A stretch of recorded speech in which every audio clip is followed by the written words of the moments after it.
ಎಲ್ರಿಗೂ ನಮಸ್ಕಾರ. ಇದೇ ಭಾದ್ರಪದ ಮಾಸದ ಹುಣ್ಣಿಮೆ ಬಗ್ಗೆ ಮಾಹಿತಿಯನ್ನು ತಿಳಿಸ್ಕೊಡ್ತಾ ಇದ್ದೀನಿ. ಇವತ್ತು ಚಂದ್ರಗ್ರಹಣ ಇದೆ. ಹುಣ್ಣಿಮೆ ತಿಥಿ ಯಾವಾಗ ಪ್ರಾರಂಭ ಆಗುತ್ತೆ, ಯಾವಾಗ ಮುಕ್ತಾಯ ಆಗುತ್ತೆ, ಮತ್ತು ಗ್ರಹಣದ ಆಚರಣೆ ಯಾವ ರೀತಿ ಮಾಡಬೇಕು ಪ್ರತಿಯೊಂದನ್ನು ಕೂಡ ವಿವರವಾಗಿ ತಿಳಿಸ್ಕೊಡ್ತಾ ಇದ್ದೀನಿ. ವಿಡಿಯೋನ ಕೊನೆ ತನಕ ನೋಡಿ. ಸೆಪ್ಟೆಂಬರ್ 6ನೇ ತಾರೀಕು ಶನಿವಾರ ರಾತ್ರಿ 11 ಗಂಟೆಗೆ ಹುಣ್ಣಿಮೆ ತಿಥಿ ಪ್ರಾರಂಭ ಆಗುತ್ತೆ. ಮಾರನೇ ದಿನ ಸೆಪ್ಟೆಂಬರ್ 7ನೇ ತಾರೀಕು ಭಾನುವಾರ ರಾತ್ರಿ 10 ಗಂಟೆಗೆ ಹುಣ್ಣಿಮೆ ತಿಥಿ ಮುಕ್ತಾಯ ಆಗುತ್ತೆ. ಈ ದಿನ ಚಂದ್ರಗ್ರಹಣ ಕೂಡ ಇರುತ್ತೆ. ಇದು ನಮಗೆ ಅಂದರೆ ಭಾರತದಲ್ಲಿ ಗೋಚಾರ ಆಗುತ್ತೆ, ಹಾಗಾಗಿ ಆಚರಣೆ ಮಾಡಲೇಬೇಕು. ಬನ್ನಿ ಮೊದಲು ಹುಣ್ಣಿಮೆ ಪೂಜೆ ಬಗ್ಗೆ ಮಾಹಿತಿಯನ್ನು ತಿಳ್ಕೊಳ್ಳೋಣ. ಇನ್ನೂ ಯಾರೆಲ್ಲ ಗೌರಿ ಗಣೇಶ ಹಬ್ಬದ ದಿನ ನಾಗರ ಪೂಜೆಗಳನ್ನು ಮಾಡಿಲ್ಲ, ಅವರು ಭಾನುವಾರ ಹುಣ್ಣಿಮೆ ಬಂದಿರೋದು ತುಂಬಾ ಒಳ್ಳೆಯದು, ಹಾಗಾಗಿ ಈ ದಿನ ಮಾಡಬಹುದು. ಹಾಗೆ ತುಂಬ ಜನ ಸತ್ಯನಾರಾಯಣ ಸ್ವಾಮಿ ವ್ರತವನ್ನು ಮನೆಯಲ್ಲಿ ಸಿಂಪಲಾಗಿ ಮಾಡ್ಕೊಂಡು ಬರ್ತಾ ಇರೋವಂಥವ್ರು ಕೂಡ ಈ ದಿನ ಮಾಡಬಹುದು. ರಾತ್ರಿ ಗ್ರಹಣ ಇರುತ್ತೆ, ಬೆಳಗ್ಗೆ ನಾವು ಪೂಜೆ ಮಾಡಬಹುದಾ ಇಲ್ವಾ ಅಂತ ಯಾವುದೇ ಕನ್ಫ್ಯೂಷನ್ ಇಟ್ಕೊಳ್ಳೋಕೆ ಹೋಗಬೇಡಿ. ಹುಣ್ಣಿಮೆ ಪೂಜೆ ಏನಿರುತ್ತೋ ಅದನ್ನೆಲ್ಲ ಮಾಡಲೇಬೇಕು. ಇದು 2025ರಲ್ಲಿ ಆಗ್ತಾ ಇರುವಂಥ 2ನೇ ಚಂದ್ರಗ್ರಹಣ. ಮೊದಲನೇ ಚಂದ್ರಗ್ರಹಣ ನಮಗೆ ಗೋಚಾರ ಆಗಿರಲಿಲ್ಲ, ಆದರೆ ಇದು ಗೋಚಾರ ಆಗುತ್ತೆ. ಸೆಪ್ಟೆಂಬರ್ 7ನೇ ತಾರೀಕು ಈ ಚಂದ್ರಗ್ರಹಣ ನಡೆಯುತ್ತೆ. ಯಾವಾಗ ಪ್ರಾರಂಭ ಆಗುತ್ತೆ ಅಂದರೆ ರಾತ್ರಿ 10 ಗಂಟೆಗೆ ಪ್ರಾರಂಭ ಆಗುತ್ತೆ. ಅಂದರೆ 9 ಗಂಟೆ 58 ನಿಮಿಷಕ್ಕೇ ಪ್ರಾರಂಭ ಆಗುತ್ತೆ. ಸೆಪ್ಟೆಂಬರ್ 8ನೇ ತಾರೀಕು ಬೆಳಗಿನ ಜಾವ 1 ಗಂಟೆ 30 ನಿಮಿಷದವರೆಗೂ ಕೂಡ ಇರುತ್ತೆ ಗ್ರಹಣದ ಸಮಯ. ಏಷ್ಯಾ, ಆಸ್ಟ್ರೇಲಿಯಾ, ನ್ಯೂಜಿಲೆಂಡ್ ಮತ್ತು ಅಮೇರಿಕಾದ ಅನೇಕ ಭಾಗಗಳಲ್ಲಿ ಚಂದ್ರಗ್ರಹಣ ಗೋಚಾರ ಆಗುತ್ತೆ. ಈ ಸಲದ ಚಂದ್ರಗ್ರಹಣ ಕುಂಭರಾಶಿಯಲ್ಲಿ ಆಗ್ತಾ ಇದೆ ಸೆಪ್ಟೆಂಬರ್ 7ನೇ ತಾರೀಕು. ಹಾಗೆ ಸೆಪ್ಟೆಂಬರ್ 8ನೇ ತಾರೀಕಿಂದ ಪಿತೃಪಕ್ಷ ನಮಗೆ ಪ್ರಾರಂಭ ಆಗುತ್ತೆ. ಇನ್ನು ಸೂತಕದ ಸಮಯ 9 ಗಂಟೆಗಳ ಮೊದಲೇ ಪ್ರಾರಂಭ ಆಗಿಬಿಡತ್ತೆ. ಅಂದರೆ 7ನೇ ತಾರೀಕು ಮಧ್ಯಾಹ್ನ, ಭಾನುವಾರ ಮಧ್ಯಾಹ್ನ 1 ಗಂಟೆಯಿಂದ ಆದಷ್ಟು ಉಪವಾಸ ಮಾಡುವಂಥದ್ದು, ಮತ್ತು ದೇವಸ್ಥಾನಗಳು ಕೂಡ ಎಲ್ಲ ಬಾಗಿಲು ಹಾಕಿಬಿಡ್ತಾರೆ. ಆವಾಗಲೇ ಸೂತಕದ ಸಮಯ ಪ್ರಾರಂಭ ಆಗುತ್ತೆ 9 ಗಂಟೆಗೆ ಮೊದಲು ಅಂತ. ಮತ್ತು ಮಧ್ಯಮ ಅವಧಿ 11 ಗಂಟೆಯಿಂದ 12:20 ತನಕ. ಮೋಕ್ಷ ಕಾಲ ರಾತ್ರಿ 2 ಗಂಟೆಗೆ, ಅಲ್ಲಿಗೆ ಗ್ರಹಣ ಮುಕ್ತಾಯ ಆಗಿಬಿಡತ್ತೆ. ಮತ್ತು ನಾವು ರಾತ್ರಿ 3 ಗಂಟೆ ಅಥವಾ 4 ಗಂಟೆಗೆ ಎದ್ದು ಸ್ನಾನ ಮಾಡಿ ಮನೆಯೆಲ್ಲ ಕ್ಲೀನ್ ಮಾಡಿಕೊಂಡು ಪೂಜೆಗೆಲ್ಲ ರೆಡಿ ಮಾಡ್ಕೋಬೇಕು. ಕುಂಭ ರಾಶಿಯಲ್ಲಿ ಗ್ರಹಣ ಸಂಭವಿಸ್ತಾ ಇರೋದ್ರಿಂದ ಅವರು ಅಕ್ಕಿ ಮತ್ತು ಹಾಲು ಈ ವಸ್ತುಗಳನ್ನು ದಾನ ಮಾಡಿದ್ರೆ ತುಂಬಾ ಒಳ್ಳೆಯದು.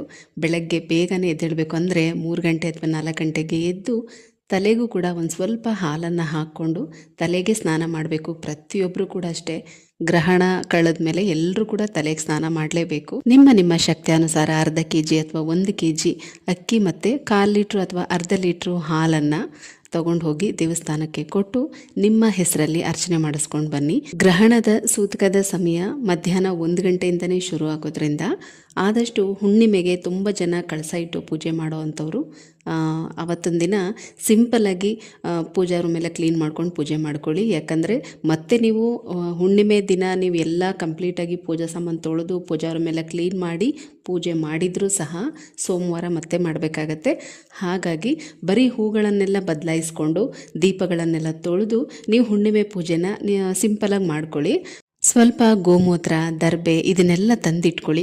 ಆದಷ್ಟು ಭಾನುವಾರ ಮಧ್ಯಾಹ್ನನೇ ಎಲ್ಲ ಪದಾರ್ಥಗಳಿಗೂ ಕೂಡ ದರ್ಬೆ ಎಲ್ಲ ಹಾಕಿಟ್ಬಿಡಿ. ಗೋಮೂತ್ರ ತಂದಿಟ್ಕೊಳ್ಳೋದ್ರಿಂದ ಮಾರನೇ ದಿನ ಬೆಳಗ್ಗೆ ಸ್ನಾನದ ನೀರಿಗೆ ಸ್ವಲ್ಪ ಹಾಕ್ಕೊಂಡು ಸ್ನಾನ ಮಾಡ್ಕೊಳ್ಳಿ. ಆಮೇಲೆ ಮನೆಗೆಲ್ಲ ಪ್ರೋಕ್ಷಣೆ ಮಾಡಿ ಮನೆಯೆಲ್ಲ ಒರೆಸಿ ನೀವು ಪೂಜೆ ಎಲ್ಲ ಮಾಡ್ಕೋಬೇಕು. ಪ್ರತಿಯೊಬ್ಬರು ಕೂಡ ಅಷ್ಟೇ, ಬೆಳಗ್ಗೆ ಬೇಗ ಎದ್ದು ಸ್ನಾನ ಮಾಡಿ ಪೂಜೆ ಮಾಡಿ ಆಮೇಲೆ ಏನಾದರೂ ತಿನ್ನಬೇಕು. ಹುಣ್ಣಿಮೆ ಪೂಜೆ ಮತ್ತು ಸತ್ಯನಾರಾಯಣ ಸ್ವಾಮಿ ಪೂಜೆ ಮಾಡುವಂಥವ್ರು ಸೆಪ್ಟೆಂಬರ್ 7ನೇ ತಾರೀಕು ಮಧ್ಯಾಹ್ನ 12 ಗಂಟೆ ಒಳಗಾಗಿ ಮಾಡಿ ಮುಗಿಸ್ಕೊಳ್ಳಿ. 1 ಗಂಟೆಯಿಂದ ಸೂತಕದ ಸಮಯ ಪ್ರಾರಂಭ ಆಗುತ್ತೆ. ಮನೆಯಲ್ಲಿ ವಯಸ್ಸಾದವರು ಇರ್ತಾರೆ, ಟ್ಯಾಬ್ಲೆಟ್ಗಳು ತಗೊಳ್ತಾರೆ, ಚಿಕ್ಕ ಮಕ್ಕಳಿರ್ತಾರೆ, ಗರ್ಭಿಣಿ ಸ್ತ್ರೀಯರು ಇರ್ತಾರೆ. ಮಧ್ಯಾಹ್ನದಿಂದಲೇ ಉಪವಾಸ ಮಾಡೋದು ತುಂಬ ಕಷ್ಟ ಆಗುತ್ತೆ. ಹಾಗಾಗಿ ಇಂಥವ್ರಿಗೆ ಯಾವುದೇ ರೀತಿ ನಿಯಮಗಳಿರೋದಿಲ್ಲ, ತಿನ್ನೋಕೆ ಏನಾದರೂ ಕೊಡಬಹುದು.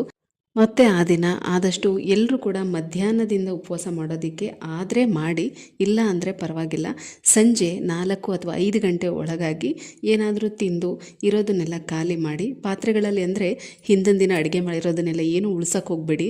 ಮಾರನೇ ದಿನ ಅದು ಏನೇ ಉಳಿದಿದ್ರೂ ಕೂಡ ಅದನ್ನು ತಿನ್ನೋ ಹಾಗಿಲ್ಲ. ಹಾಗಾಗಿ ಎಷ್ಟು ಬೇಕಷ್ಟು ಅಡುಗೆ ಮಾಡಿಕೊಂಡು 5 ಗಂಟೆ ಒಳಗಾಗಿ, ಸಂಜೆ 5 ಗಂಟೆ ಒಳಗಾಗಿ ಮನೆಯವರೆಲ್ಲರೂ ಊಟ ಮಾಡಿಕೊಂಡು ಆ ಪಾತ್ರೆಗಳನ್ನೆಲ್ಲ ತೊಳೆದಿಟ್ಬಿಡಿ. ಮತ್ತು ಮನೇಲಿ ದೇವರ ದೀಪ ಹಚ್ಚಿರೋ ಇರಬೇಕು. ಗ್ರಹಣದ ಸಮಯದಲ್ಲೂ ಕೂಡ ಅಷ್ಟೇ ದೇವರ ದೀಪ ಉರಿತಾ ಇರಬೇಕು. ಈ ಸಮಯದಲ್ಲಿ ಯಾವುದೇ ಮಂತ್ರಗಳನ್ನು ಪಠನೆ ಮಾಡಿದ್ರು, ಪೂಜೆಗಳು ಮಾಡಿದ್ರು ಅದು ಸಿದ್ಧಿಯಾಗುತ್ತೆ.